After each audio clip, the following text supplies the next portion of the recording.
Alright, hell yeah. So we have statics, Hibbler. Hey, I got this at a used bookstore. The PDF is in the description. I'm pulling this from the 14th edition. And what we're going to go over is vectors. This is basically it's the second chapter, but it's the introduction to the book. And I was really disappointed that, when introducing vectors, and we're going to add these vectors together to get one vector. That's this blue line. And there's, a few ways to do this, but I was just disappointed that they started out, I don't know, just textbooks baffle me in general, of like, why not, tell you how to do it in the way that's done, like the most logical way to do it. The easiest way to visualize it. They use the law of cosines and the law of sines, and I just think at the end of the day, no one wants to use those. So you can take a look at this and see how they did it. This video is going to be just kind of an overview of how to tackle and how to represent vectors, and how to, basically we're going to add these together. Now I do like the graphical approach. And I do like the fundamentals of hey, if you're going to add vectors, you go tail to tip, and then you put the other vector, tip to tail, and then you go from that vector's tail to tip. So if we come over here, we go tail to tip, this way, that way, and then the resultant, when we add them, is adding them up like that. Now, if you subtract vectors, just think of it as adding the opposite. So if I'm going to add this vector, but now I'm going to add the opposite of this, well, I'm going to go this way, that distance. Cool. And then so the resultant vector is going to be this way, kind of a mirror image. All right. But in this video, I do want to go over how they use the law of sines. They use the law of cosines first, and then the law of sines. But maybe, we're going to go over the absolute easiest way to do this is using the idea that a sine of an angle is the percentage in the opposite direction. Like if this is my triangle and this is my angle, I'm going to draw some sun rays. I'm going to say the sun is shining, and I'm going to say that's the sine. So that's the sine component. The adjacent component that doesn't have kind of that sunshine on it, that's the cosine component. And what we're saying with vectors, especially with vectors, because you're like, hey, I have 100 newtons here, and that is the hypotenuse. So how vectors work is basically in this direction, I'm going to have this component, and then I'm going to go up that way. And so we're going to kind of talk about that in a graphical representation. So I think the two easiest ways to look at this is using sines and cosines as percentages of this hypotenuse. Well, typically, you're going to get vectors like that 100. This is your hypotenuse. Cool. So you're going to have a component in the sine direction and a component in the cosine direction, and it's always a percentage of this. Now, these two percentages will not equal to 100%, but the squares of these percentages will. Kind of not going to go over that, but I just want just to really briefly, it's cool to think of these as percentages, but even when you have a small angle, like this is going to be close to half, and then this one is going to be close to almost 100%, 99, 94%, so we're going to talk about that. But just if you can remember these two things, sine and cosine are percentages of that hypotenuse, and when we're talking vectors, the hypotenuse basically is like that tension in that rope, Sweet. And so, so now we can go real easy and real visual. I can put an angle here, put the sun is shining. This is the sine component here. Cool. I'm going to go over here. It's a little different. Here's the two components. And it's just really easy to draw right triangles compared to using the parallelogram method. Now, I don't mind the parallelogram method, but I basically just use this parallelogram method if I'm kind of getting a rough estimate of like, hey, I'm going to add these two up. Well, I'm going to go this way and that way. And the parallelogram method is cool because like, hey, I don't have to add this vector first. I could add this vector first. I could go this direction and then add this vector, go that direction. Same thing here. Let's say I don't add this one first. I want to, and let's go back to, we're going to subtract this. So we want to go, what do you think? This is going this way. So I'm going to subtract that 150, and then I'm going to add this. Cool. Did we get to the same location as adding this and subtracting that? Hell yeah. So there's going to be, so the parallelogram method is good for that, because when you got the trigonometry going on, you can, I don't know, it's kind of like, hey, I don't have to go this direction and then that direction. I could go this direction and then that direction. So there's that parallelogram. And that's what they're showing here. All right, hell yeah. So just back to the total simplest way to analyze this. So here's our angle, it's 10%. The sun is shining. So now this direction is our sine component, and this direction is our cosine component. So if you can get used to that, identifying the angle, knowing where the sun is shining on that angle, you know, what's the sine component, what's the cosine component, and knowing that this component is the percentage, knowing that the sine of this angle is a percentage, you know what I mean, cosine of this angle is, and now it's not a percentage in the fact that you're going to get something like, hey, like 40%, you're going to get 0.4. So it's a fractional whole. So you're basically going to get a number between 0 and 1, like 0.2, 0.4, 0.7, 0.866. You know what I mean? All these numbers are going to be between 0 and 1. And there you go. And as long as your angles are going to be less than 90 and you're working with just a geometric shape, all your values are going to be positive. And then as long as your angles are less than 90, all your percentages are going to be positive too. Cool. So let's get to it. So what we would do is I would take this 100. All right, so I guess I need to introduce another concept. So we do have this idea of sines and cosines, and we can find, when we know these, we can find the component this direction, and we can find the component that direction.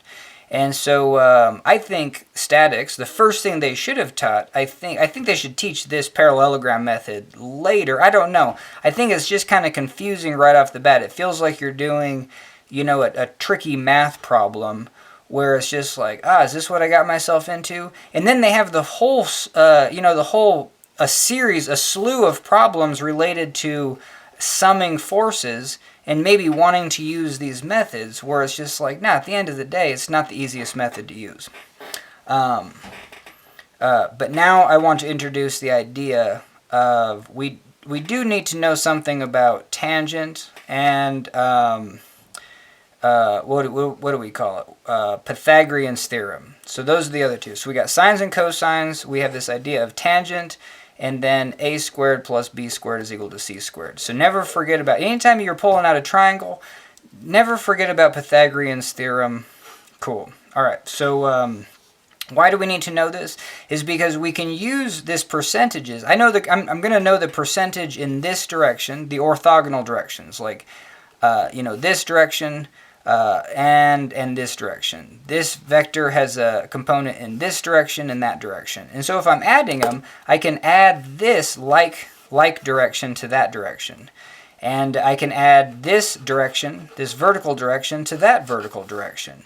But still I have to separate those two. And when I do, I'm going to get a... and let's just visually graph this. So I could say that this 100 is the addition of this component in this direction plus this component in that direction. Parallelogram method still applies on this. I don't have to go this way and that way. I can go up and then over. So I still get a parallelogram, But if I'm using a component, this is always going to be a pure rectangle.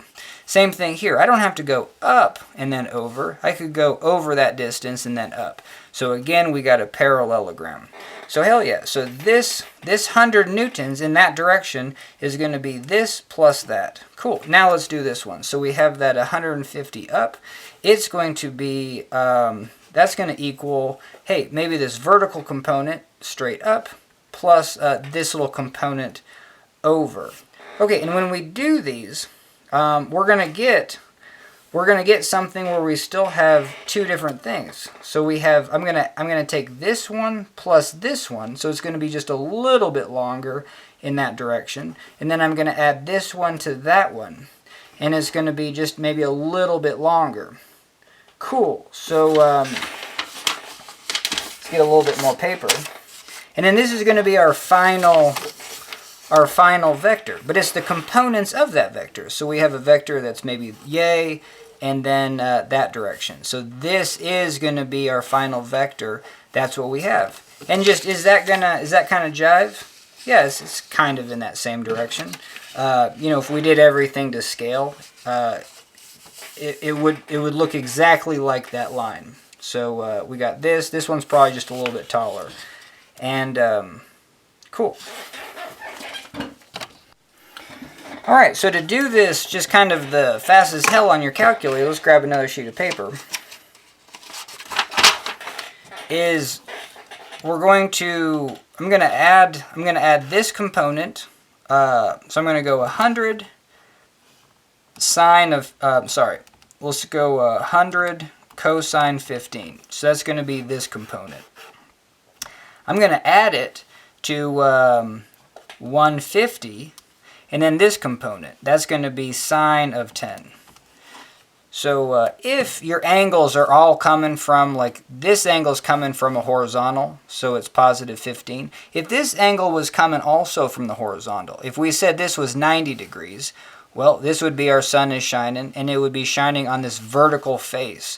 And so there we could say that, we just said that this component was 100 cosine, because here's the sun is shining on that sine, here's the adjacent, here's the cosine component.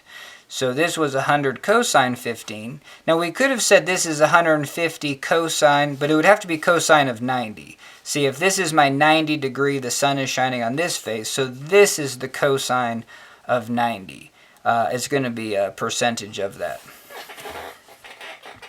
Alright, but if you have an angle coming from a horizontal this direction, and then you have an angle coming from a vertical, just know that, hey, this isn't as typical to have an angle being drawn from a vertical. So just draw your sun is shining. So yeah, your sines and cosines are going to be different. This is the sine component, and this is going to be your cosine component. All right, hell yeah. So we want to add this to that. And we just did it. 100 cosine 15 plus 150 sine of 10. Cool, we did it. Now we're gonna, but we have to separate those two. That's why vectors, you just have to be, you have to understand that, you know what I mean, all the directions in this direction have to be separate from adding in the perpendicular direction. All right, hell yeah. So then we're going to add the vertical part. So this is going to be 100 sine 15. So we have 100 sine 15 plus this. This is going to be, if this is my angle 10 degrees, this is the sine component. This is going to be that cosine component. So we're going to be plus 150 cosine of 10. All right, so then we have that. And now we're getting a better representation. So now we have this vector that's 122 over, and it's 173. And so that's what it's going to look like. And hell yeah, that's going to be very similar to our picture. So this side is going to be that 173.6. This side is going to be 122.6. And we said at the beginning that a vector has a magnitude. So we want to know what this is. That's going to be the Pythagorean's theorem. A squared plus b squared is equal to c squared. We're going to use that equation. But then also we need this idea of tangent. Because maybe we want to know the angle from right here. Well, this angle, the tangent of that angle is going to be opposite over adjacent. And again, all you have to do is remember that sine, sun is shining on the sine. And this is the sine part, this is the cosine part. And I think it's fairly simple to remember that tangent of an angle is going to be that sine of that angle divided by cosine of that angle. That you never have to actually say the word tangent in your life. You can just say sine divided by cosine. And I think that simplifies trigonometry quite a bit, is to be like,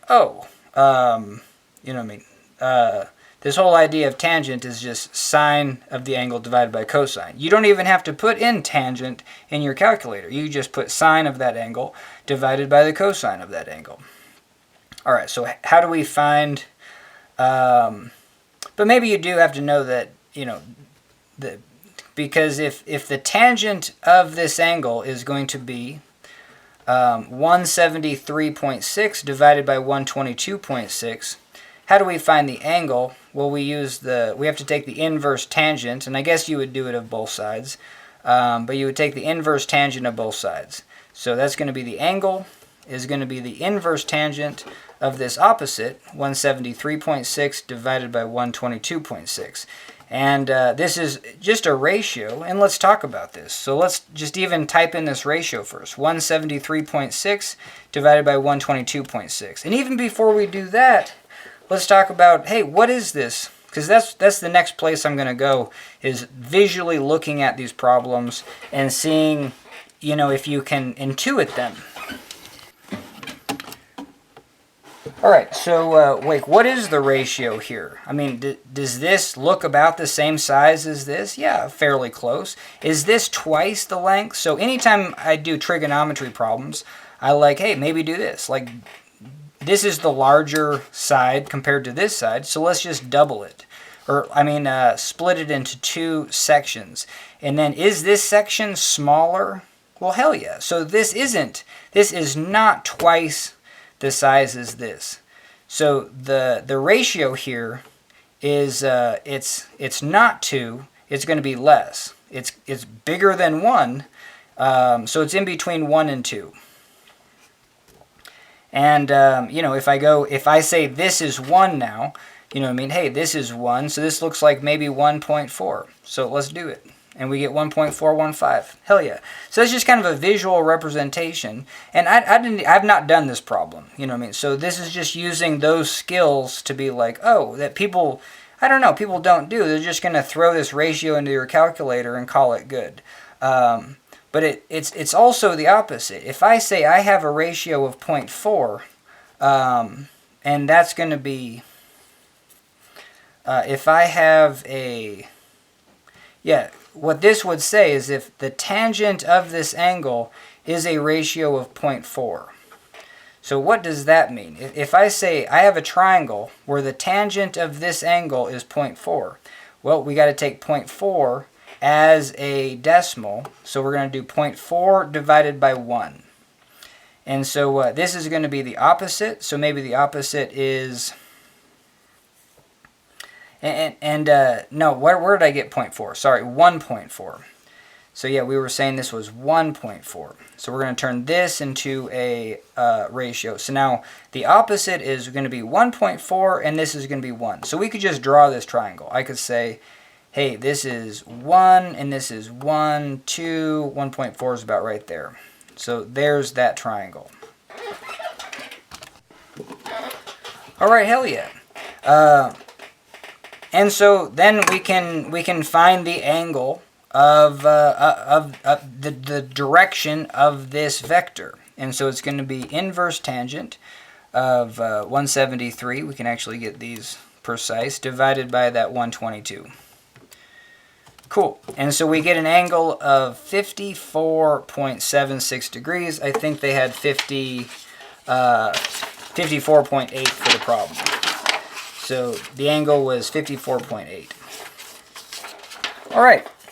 Vectors have magnitude and direction. I just came up with the direction. We didn't have to do it in that order. The second you get, the second you add the components and then you get this kind of resultant vector, then you can just know that you can do those two things. It's very important to know that, hey, go to this tangent and then go to the Pythagorean's theorem, because we want to know the magnitude of this. I know this side is 122 and I know this side is 173.6.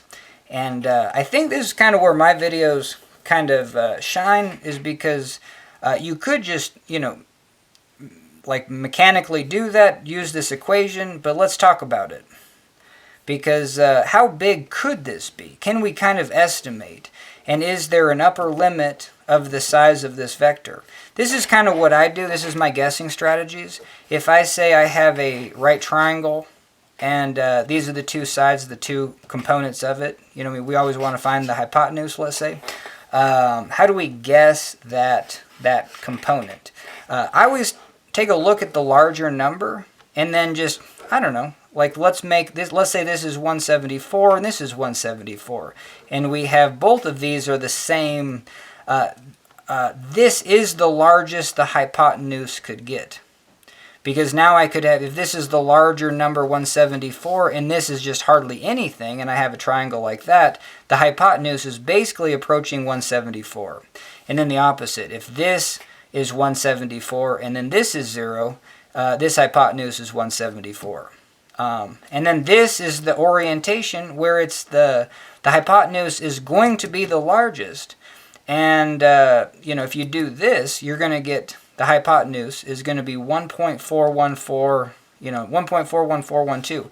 It's going to be the square root of 2. That's the ratio. This hypotenuse is going to be 1.4 times this larger number. And if we're already saying, if I'm already kicking both of these up to be the same, like my guess is fairly off, but we're just estimating here. So what I like to think of is just this 1.5, because maybe you could do hey, if this is 170, I could even do that in my head, because what's half of 170? I have no idea. That's going to be plus, holy hell. So let's say this is just 180. So half of that's going to be 90. And then if I added these two together, the hypotenuse could be 270. I'm really bad at mental math, but there you go. So maybe that's just a quick guess. I know it's not. I know because I boosted both of these up to be the same. I picked the larger number, boosted them up to be the same, and kind of even overestimated here for 270.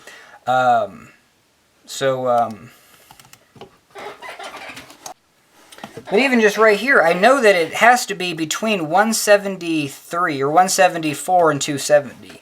And so it's going to be somewhere in between there. And I don't know, another way to do it is just kind of also visually.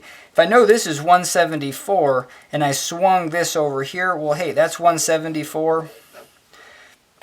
And then even like 174 is close to 175, so that's going to be 7 increments. So if I split this up 7 times, 1, 2, 3, 4, 5, 6, there's 7 segments. Hey, it looks like I get even one more segment. So even just there, I think that this is going to be bigger than 200. So I'm going to say maybe my next guess is 205. So this is definitely an overshot, but it gets you, I like doing this because sometimes if you don't know the upper limits of things, it messes with your head. Because if you do have an error, you're not going to catch it. But yeah, this hypotenuse, it for sure hella has to be bigger than your larger. It's got to be bigger than 174. It has to be smaller than if you made both these sides the same. So let's do 174 times the square root of 2. It has to be less than 246. So we have in between 174 and 246. And I'm guessing just from graphically that it's about 210. All right, so let's see what this says, and it's 213. So yes, and I think that is going to be the most important thing that I found from the first chapter, statics, and I'm going to do quite a few videos, I think, hopefully, on visual representation of vectors, because yeah, it's kind of interesting. So let's grab a new sheet. Well, we need to finish this one. So we have, let's get back to our calculator. So we have, I'm going to store this as A. and then that 173 stored as b.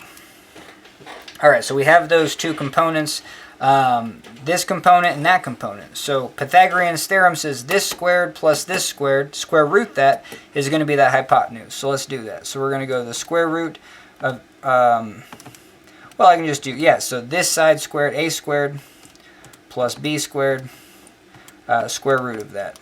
And we get 112.55, and so hell yeah, that's going to be that 112.6. They even rounded up to 200. I don't even know what I'm saying. 212.55 is 212.6. Three significant figures, they just rounded it to 213 newtons. Cool. But it's just kind of fascinating how you can kind of get there graphically. All right, so yeah, so we're going to, I'm going to do another printout of this page. All right, sorry about that. We don't have another printout, so we're just going to use these. But, all right, so now what I want to do is even graphically go over this. Sorry this is so small, but we're going to say this is 100. And, or whatever it is. If you have a triangle, just pick your hypotenuse. And then what I really like to do is at least half it. And if you have a smaller angle, hey, let's break this up into quarters. And then we can even see that, whoa, this component is maybe about a quarter. And I think it's a little bit more. I think it's like 55. So let's try to guess accurately. And then what's this component? This one, when your angle is real small, I'm just going to call it 100. Even if my angle is 30, so we have a 30-degree triangle, that's fairly close to 30. You know, if we swept this down, this would be our length. And so if this is 30, we know that this is going to be 0.866. That's the square root of 3 divided by 2. I would not focus on remembering angles by the square root of who cares, and more memorize them by decimals. And this is going to be 0.8660 something, like 02, I think. So just these three digits, not hard to remember, are hella accurate for the percentage of a 30-degree angle. But the other thing is also, this is especially when guesstimating. Let's say this was 30 degrees. I'm just going to say its component in this direction is 100. I'm going to say this 0.866 is close enough to 100%. If this is 86.6% in this direction, forget about it. I'm just going to call it 100%. Now, that doesn't mean, again, we're not saying that this percentage plus this percentage is equal to anything sensical. It's the square of this, because if I square this number, I get 0.75. So that one is just good to know, and I guess the only way you're going to remember that is probably because this is the square root of 3 divided by 2. It's also good to remember that the square root of 3 is 1.7, who cares, but 32? Something close to it. It's just double that. If you doubled this, you would, so yeah, it's probably pretty close. But anyway, if you square this, you're squaring the top, squaring the bottom, you get 3 divided by 4. Hey, that's 0.75. And so this squared 0.75 plus this squared, which this is going to be a half. 30-degree triangle, if this is your hypotenuse, this thing is half. So I'm going to have 1/2 squared. That's going to be 1/4. So I have 0.75 plus 0.25, hell yeah. This squared plus this squared always gives you 1. Okay, so back to it. Yeah, so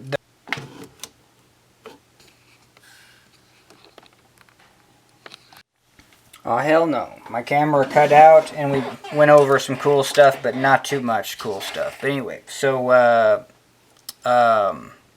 we figured out the percentage of those. So then I kind of came over here. We're going to use kind of those skills, but more on the so yeah, let's go over here. If this is 100, the percentage in this direction is pretty close to 100%. So that's what I was getting at. If your angle is 30% and greater, or let's say your angle is 30, I still might call that 100%. My angle is less than 30, so this component right here, if this hypotenuse is 100 newtons, this component in this direction, I'm just going to call 100. Same thing here. This vector is 150. That's what we're pulling on right there. So its vertical component, I'm just going to say is equal to that. Cool. And let's do those by calculator. So this is going to be 100 cosine of 15. So what is the cosine of 15? Well, that's going to be 0.966. Like, that's going to be 96.6%. That's so close to 100, just call it 100, especially when just doing a visual estimate of this. And this one's even going to be worse. Cosine of 10, that's going to be 98.4, because we have a cosine of 10 is 0.984. 0.985, and this is the percentage. This length is the percentage of the hypotenuse. So if the tension is 150, this component is going to be 0.985, that fraction of that 150. Humans hate fractions, but we love percentages, so it's going to be 98.5%, and we're basically calling it 100. And that's why I went back to this, that, hey, this percentage plus this percentage doesn't mean crap. It's the, so even though that this is a small angle, hey, this thing is pretty substantial. So what I do is I take the hypotenuse and I at least divide it into 2, and then see if half the hypotenuse is equal to there. Because if I have a 30-degree angle and I draw it right, if this is my hypotenuse, I always take the hypotenuse first, at least divvy it into 2, because it gives you a nice visual representation that, hey, look at that. That distance right there is basically about that distance. I can see that with my naked eye. Here, the angle is 15, but this is still substantial. So if I divvy this up into 2, I can divvy it up into 4, and then, hell yeah, right there, these are about the same. So I could say this is about a quarter of 100, and it looked like a little bit more. Even though I divvied it up, I'm going to maybe guess this is like 55. There's no reason for me to guess that accurately, so we're just going to say a quarter, so that's going to be, and I even messed up just trying to do something fancy. If this is 100, a quarter is going to be 25. So I messed up anyway. So hell yes, this is 25, this is 100. Moving on. Same thing here. This angle is a little bit smaller though, so I'm not going to get 25. This is going to be 0.25. That's going to be the fraction. So if I go, let's do it, sine of 15, that is going to give me 0.259. So there you go. That's 25.9%. I'm guessing 25%. It looked a little bit higher, but if we do that times 100, I would have got that 25.88. And if it was 200 times that, that's what I was, for whatever reason. And that, anyway, I kind of messed up. But there you go. It's 25% of 100, and that's going to be 25. Okay, so here, though, it's not going to be 25%. So let's divvy this up into halves and then quarters. And then I noticed that this is still a little bit bigger. So maybe divvying it up into quarters wasn't the best. So then I came over here and I said, hey, let's divvy it up into fifths. And then I was like, well, hell yeah, that actually kind of worked, where this distance is about a fifth. So cool. So this percentage is going to be 0.2 or 20%. So this distance right here is 20% of that hypotenuse. Hell yeah. And then I did it one more time. This was the cool, but I can't do it again. But I guess what I can do, sure, we can do it one more time. So we're gonna bring this just the opposite. So I want to know this distance right here and how it relates to this where's my hypotenuse? Yeah. The way I have it drawn is kind of suspicious, but there you go. 90-degree angle. This still is my hypotenuse. This is my distance right here. So what I did over here is just like, well, hey, take this distance, and then that's about there. And then just keep going. So there's 1, 2, 3, 4, 5.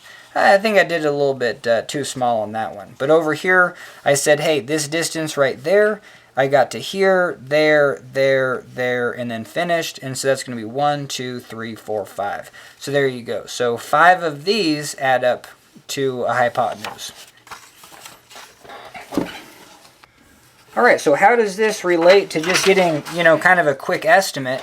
Is, let's take this picture, even though it's kind of small, and keep redoing it. So I have 100 in this direction, I got 25 in that direction, I have 150 this direction, but I know that I don't have, in these directions where the angles are small, I don't have nothing, and I actually have a pretty substantial portion. Again, if I have a 30-degree angle, this is going to be half. It's going to be 0.5 of the hypotenuse. It's going to be 15% of whatever that vector is. And when dealing with statics, it's usually the hypotenuse is your vector. You typically know the hypotenuse unless the question rearranges it and says, hey, I can only have a component in this direction to be a certain number, and I want you then to figure out what the hypotenuse is. But we can do it in reverse. If I say this is 100 and this is 25, well, cool, this is about 100 too. I know it's going to be like 105 or something, just a little bit more, but you can always go in the opposite direction. And I think keep it simpler for this one. You have your hypotenuse, you multiply it by the percentage, and basically what we're saying, that's hypotenuse times the sine of that angle, or the hypotenuse times the cosine of that angle. These are synonymous with taking that hypotenuse, multiplying it by a percentage. And then we get the component in that direction. Usually this is the x direction, this is the y direction. But let's say we did. Let's go back to this, because I do want to, it's kind of good to share all the knowledge right off the bat, so then you're like, oh, those are the tools I'm going to be using. But yeah, if I knew what this component was, but I did not know what the hypotenuse is, I'm still going to start with the hypotenuse and say the percentage of the hypotenuse is this number that I do know. It's going to be 100. And then I'm going to say the hypotenuse times the cosine of that angle. That's going to be that percentage, because here's the angle, 15 degrees. So I have hypotenuse times cosine of 15 is 100. And I think you would do this for your first, until graduate school.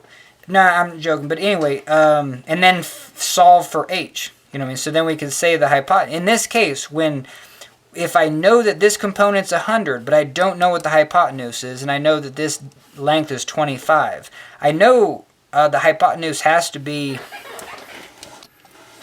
bigger than 100.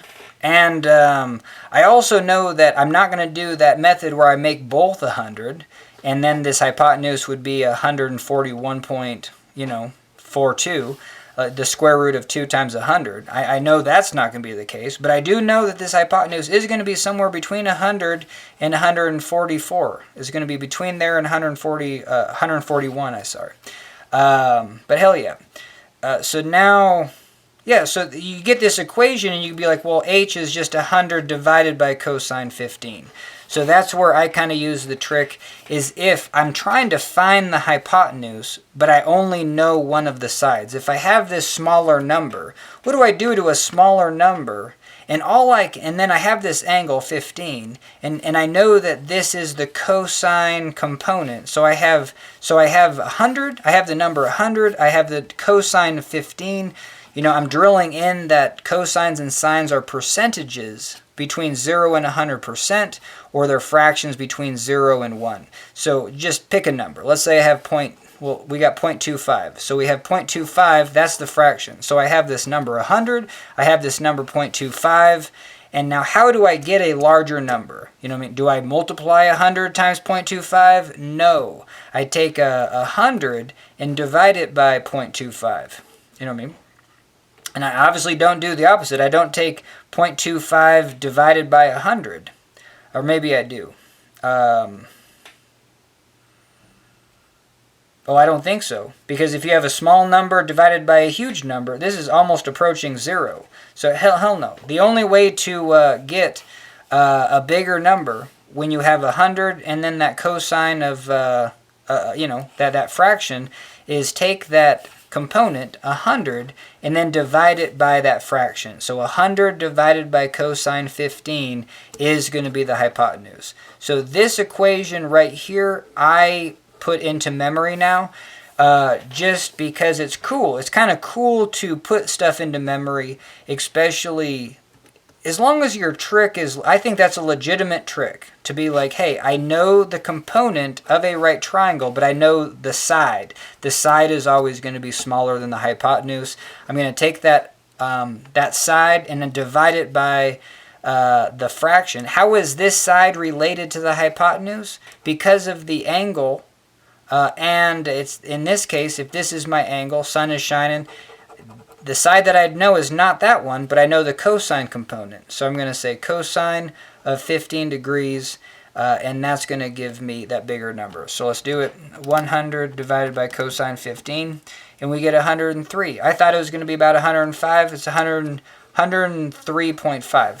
But that's where this introduction to statics is so good to get used to guessing. I wish someone taught like the first couple weeks of just like, hey, play around with these vectors and just total guess kind of what they're all about. So let's get back to it, kind of finish this up. So we have 100 this way. Cool, we got that. We got 25 this way.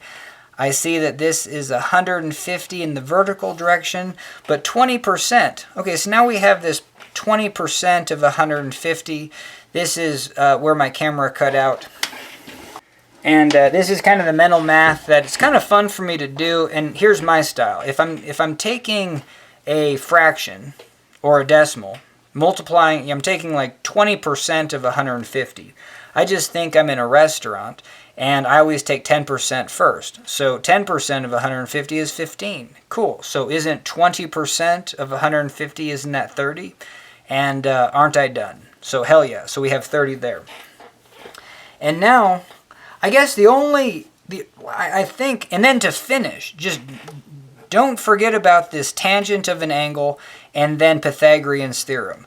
I swear they did not drill in Pythagorean's theorem enough where they just assumed, okay, now we're using Pythagoreans, and it feels like you're in middle school using Pythagoreans where this is the powerhouse, and it's kind of, it can be like the last thing you do, especially with, vector addition, but these two, it's like, no one taught. I swear I got almost a junior year where I was just like, oh, these are the fundamentals of kind of vectors. Because when we add these, it's very simple to add them. I'm going to get 100. In this direction, I'm going to have 100 plus 30. And then in this direction, in the vertical direction, 150 plus 25.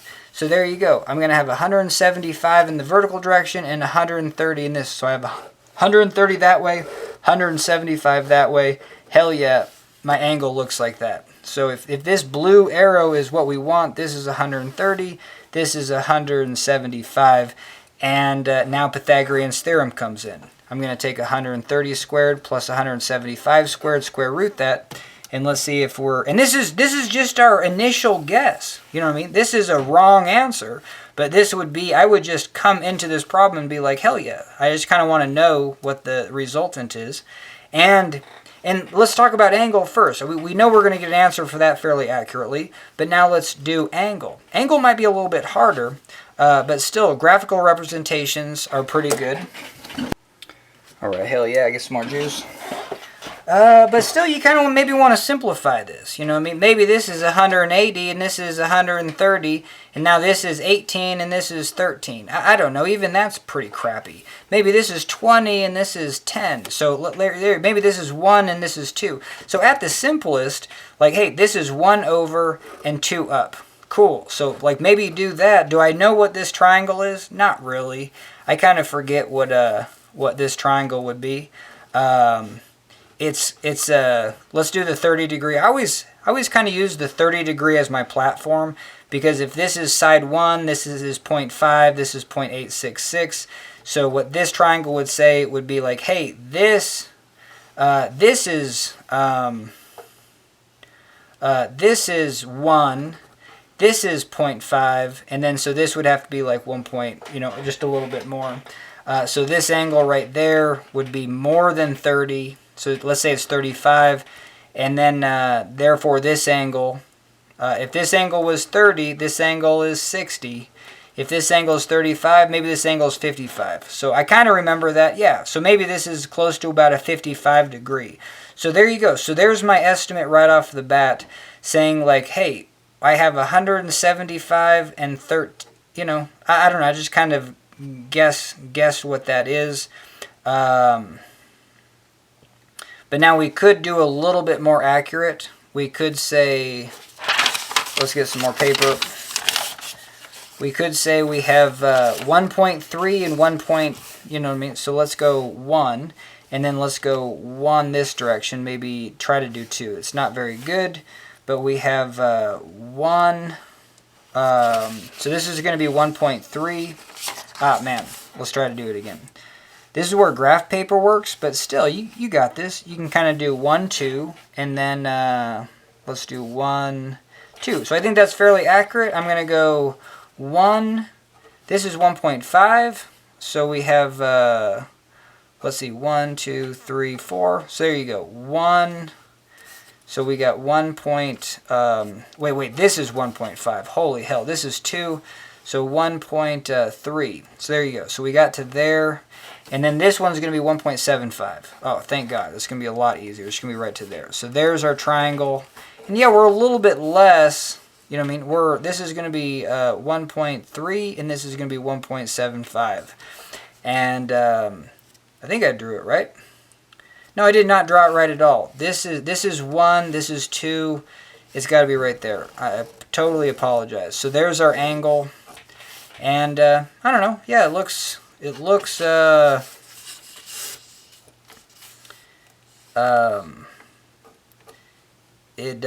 greater than 45. You know what I mean? You could maybe fold a sheet of paper like this. You know what I mean? Hell yeah, there's 45, so it's bigger than 45. We did that estimate, so maybe it's 50. And again, we're just doing like the rough estimate. We just came in, did a rough estimate, so we know our angle is going to be about 50, 55 degrees, somewhere in there, and that's hella accurate. And then we're going to do this. So we had the Pythagorean theorem. If we're guesstimating this is 130 and this is 175, we're going to do this. So we got the square root of 130 squared plus 175 squared. And we get 218. So we got 218. And that's our exact answer is 213. Like look how accurate that is using this kind of guesstimation method. And I like the guesstimation method combined with the graphical method and not using graph paper. Like if you use graph paper, you're still going to be too focused on like drawing everything kind of right, and you're going to lose touch of like what these components mean. Where hell yeah, most of it's in, you know what I mean, that's going to be the take-home point. Small angles, hell, it's mostly all in that direction.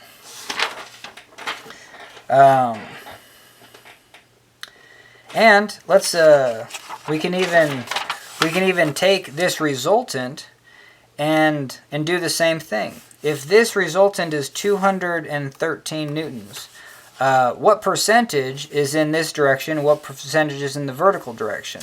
So, I mean, what we can do is we can just divvy it into half and be like, okay, this has more than half, so maybe it looks like 60%. So we do 213 times 0.6. Maybe this is 127.8. See how we just do that real fast? I mean, we're not using hella guessing methods because we're trying to get more accurate, bring in a calculator.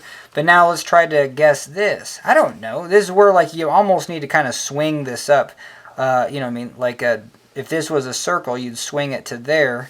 And now I think this is more than 75% even. So I'm going to say it's like 78%, so 0.78 times 213. I'm going to say this, well, I don't know, yeah. I mean, yeah, there was my guess. It's low. So we got 166 and 278. We know that, what are the actual components, A and B? We know that this is going to be 173.6 and this is going to be 122. But there you go. So there was graphical kind of showing that method. All right, hell yeah. So I'm going to end with just talking about sines and cosines, or the cosine law and the sine law. Not very much, just because I'm not going to do anything with it. But just kind of my fundamental is if I have a misshapen triangle that's not a right triangle, I need to know 3 things about it.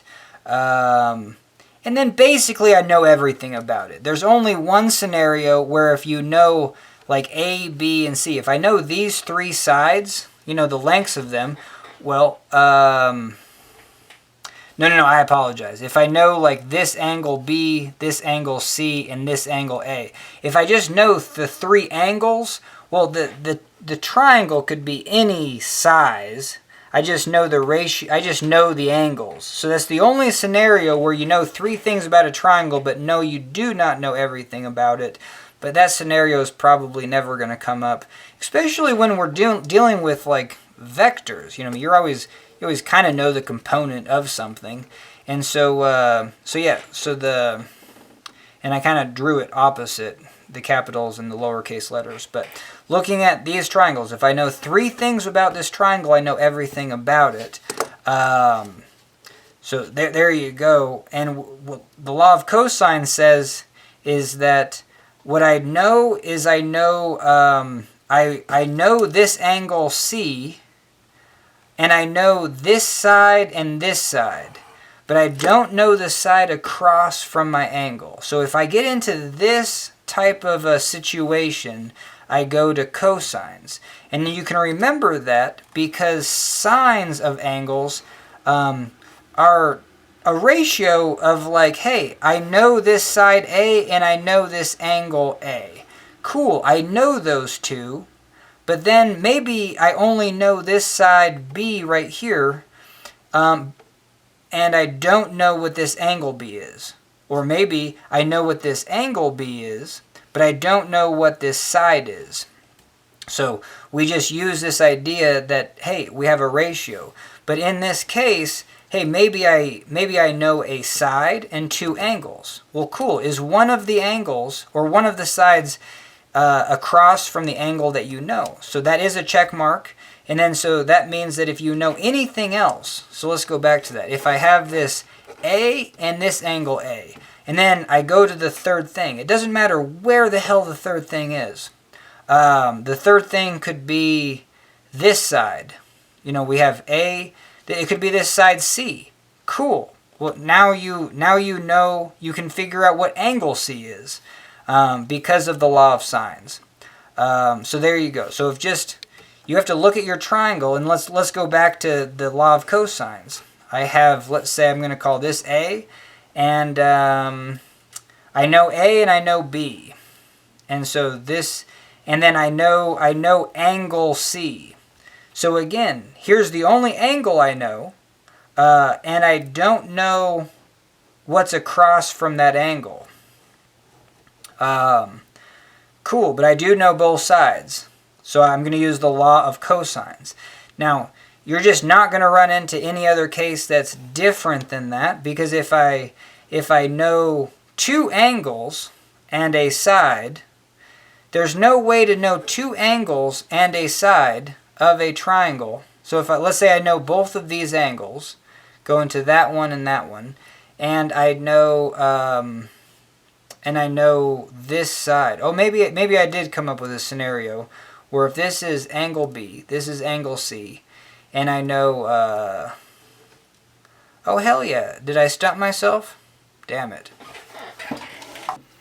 Alright, hell yeah, I stumped myself, you know what I mean? So, I do not know this scenario. If I know both of these angles, but then the side that's, you know, in between those angles, I don't know how that fits into my scenario where if I know three things, I know everything about the triangle.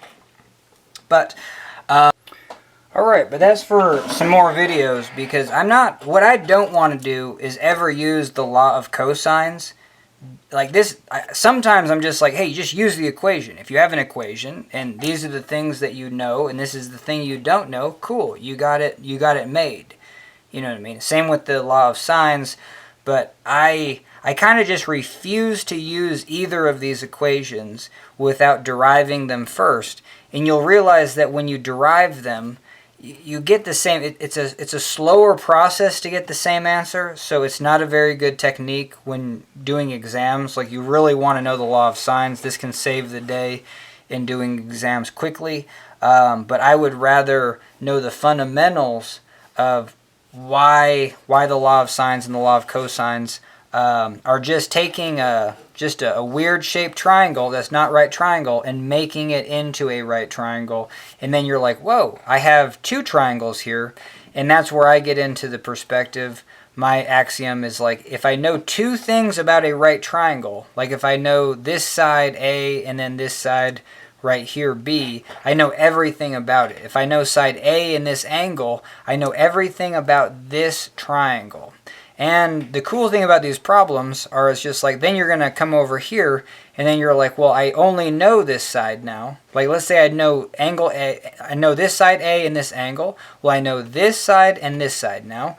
And then, but then I come over here, a lot of these problems are just like, well, I actually don't know anything more about this triangle. I only know one side, but that's not true because usually you know like this full length. So cool. So I call that like the 1.5. I know 1.5 things about this triangle. I don't know 2. If I know 2, I'm just rocking and rolling. I'm good to go.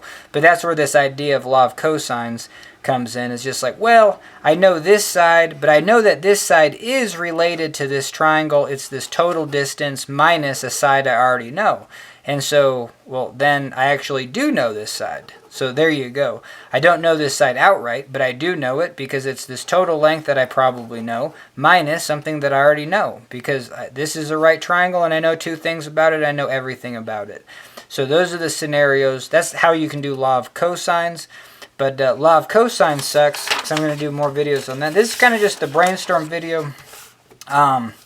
You know, I would, doing law of cosines, I would probably draw at first just a equilateral triangle and then drop down your right triangles. And then do that same thing. Hey, maybe I know this side and I know it's usually this is the angle C and then this is B. So I know side A, side B, and angle C, but I do not know this. I don't know C over here. So that's the scenario you're going to use law of cosines.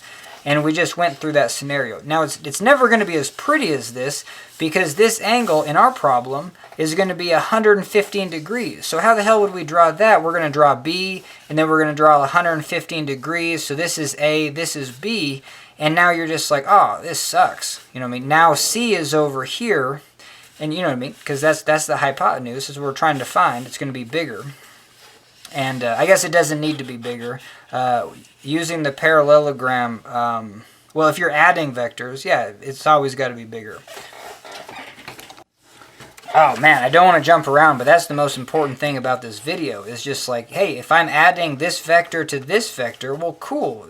That's as big as it can get. Now, if I'm adding this vector to that vector, well, hell yeah, it could be 0. My resultant could be nothing.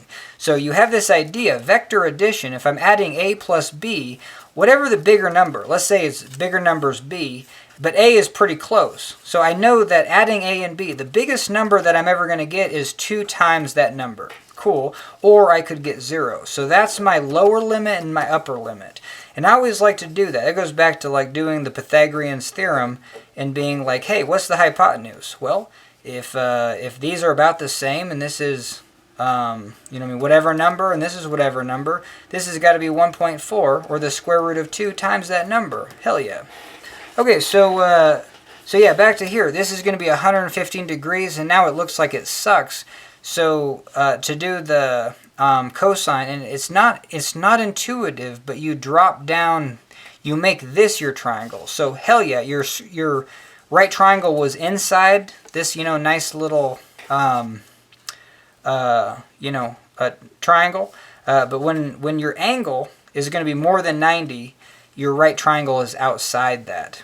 So there you go. But as long as you take the cosine from this horizontal, you will get this. So if I know A, so this is the component, I know A right here and I know B, but I don't know C, but I do know the angle C. All right, yeah, so let's kind of walk through the law of cosines. So law of cosines says, what does law of cosines say?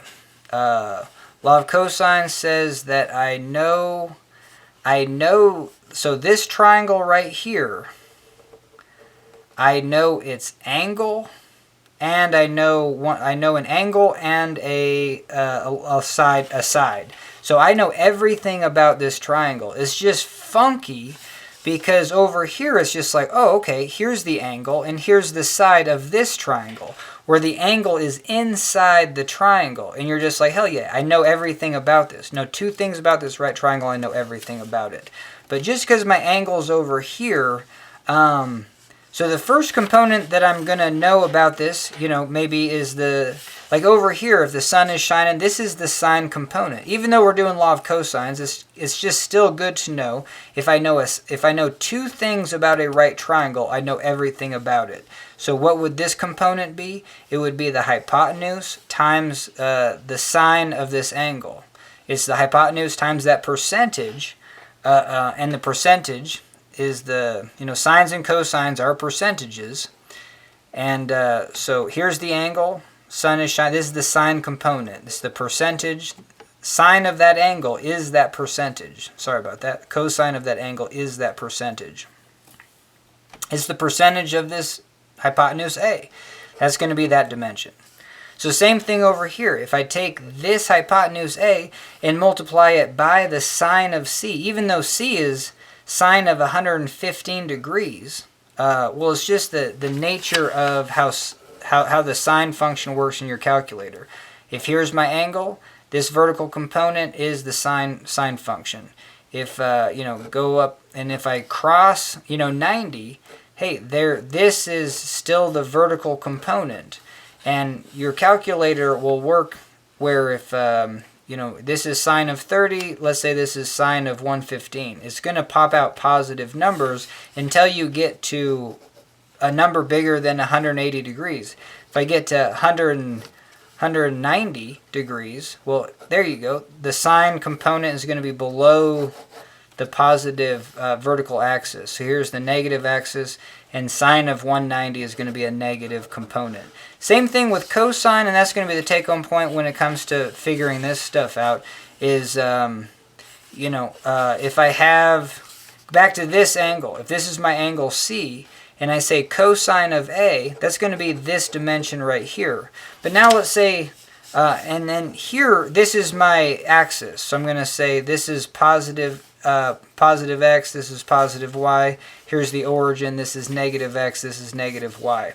So if I have the angle bigger than 90, well then the cosine component is going to give me this little section, and it's going to be a negative number. So if I said A cosine of 115 degrees, this is now going to be a negative percentage. It's going to be a negative proportion. It might be, and we can just do that like visually. Again, anytime you're putting these into your calculator, the take-home point will be to kind of use a visual representation. What is, let's draw this right though. You know what I mean? If this is the picture that I drew, what do you think this angle is right there? And let's talk about that. Take the hypotenuse, divvy it into 2. Hey, that looks about half. Hey, this looks like about 30 degrees. So I'm going to have 90 plus 30. This is about 120.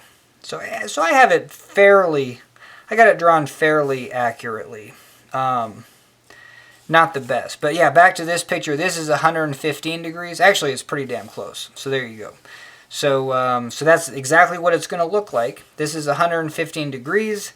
So now what's this component? Well, again, you just visualize it. If here's the hypotenuse, cut it in half and be like, okay, hell yeah, I'm getting closer. I see that that is about that. So I'm going to say that 50% of A is this component. Now, if you type in your calculator A cosine of 115, let's just call this 115, you're going to get A times negative 0.5. So let's do that. Cosine of 115, it's going to be pretty close. So that's going to be A times negative 0.42. So this component, it says it's in the negative direction. So cosines will start out positive. You know what I mean? Hell yeah, this is positive. You know, your cosine component's positive. But then when you get over here, your cosine component's negative.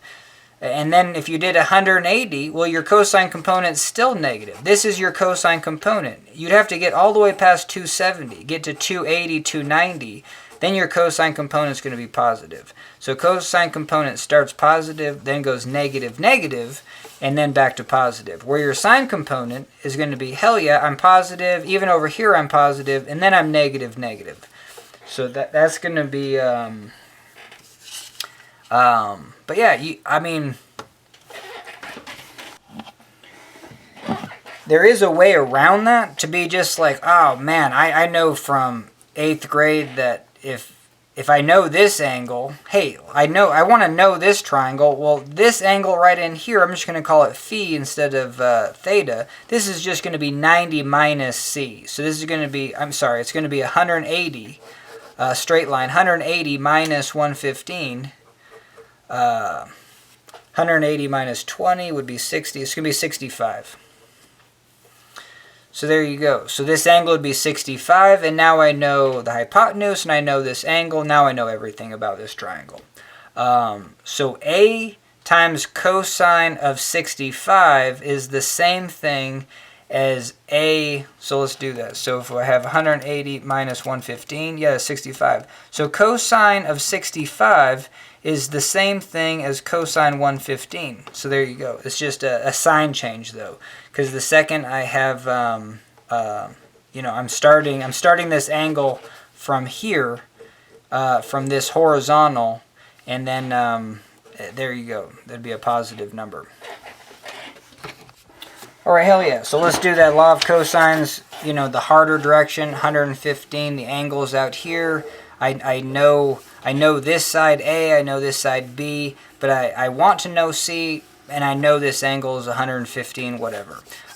So then, just taking your angles maybe, and then doing that might help. I don't know how you're going to figure that out, but yeah, get your right triangle here, and then you're like, oh, okay, hell yeah. And then I know everything about this triangle because I know this hypotenuse and I know the angle. And we just talked about how even though the angle comes from here, you can kind of consider this angle to be part of this triangle, and you know everything about this triangle.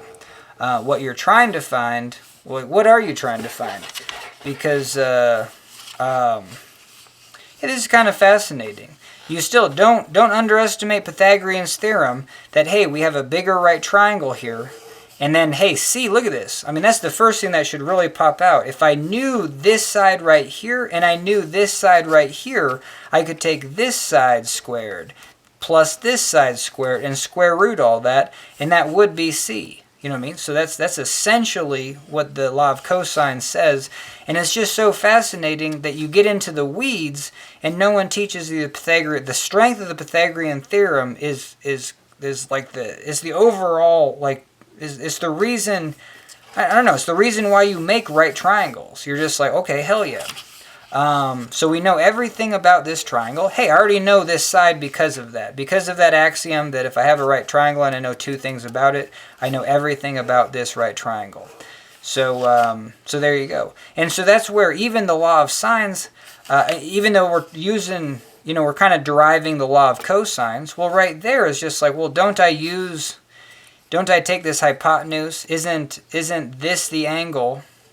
And then this is, and that's where it's like, hey, I'm starting the angle from here. If I was here would be my vertical. This would be the angle. Here would be the sine component. Sun is shining on it. But I just have this. I have the angle. Here's my angle. So it's just a little bit like the sun ain't shining on crap. That only works for angles to be 0 to 90. But just, take this angle smaller and be like, okay, there's the vertical component. And so this is still, the sine component of this angle is still that vertical component. Hell yeah. So this is going to be a sine of 115. That's going to be that dimension right there, and we're going to square it. Cool.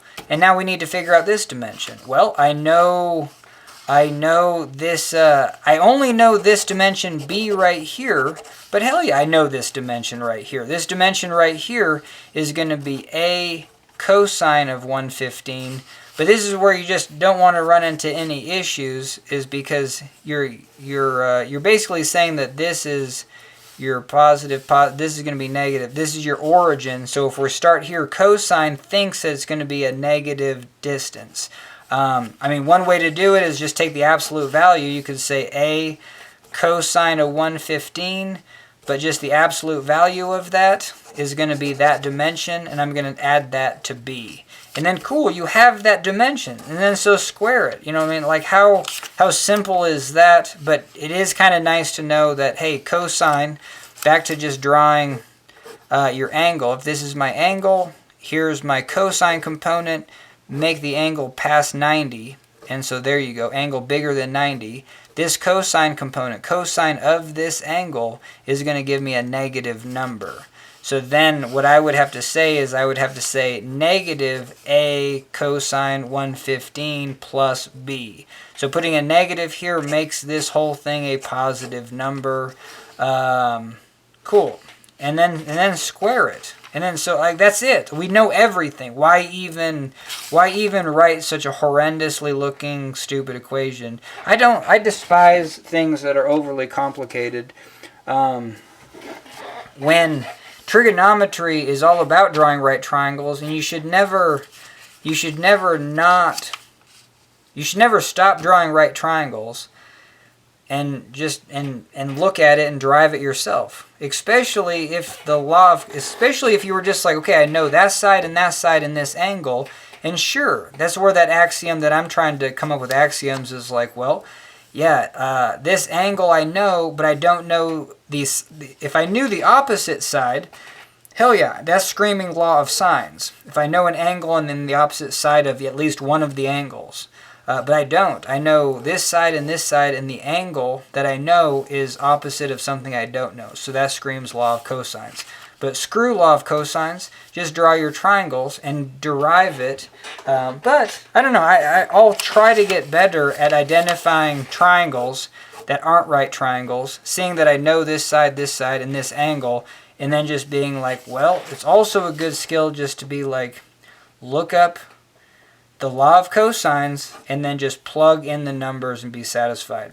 I have a hard time with that, especially even the law of sines, but I need to really get better at the law of sines. Like I said, on tests, this is something that can really speed up your trigonometry game. All right, hell yeah, I was trying to make shorter videos, but this got away from me. But I don't know, I really like doing it. It gets me pumped up. They're not very good, but thanks for joining me, and that's the video.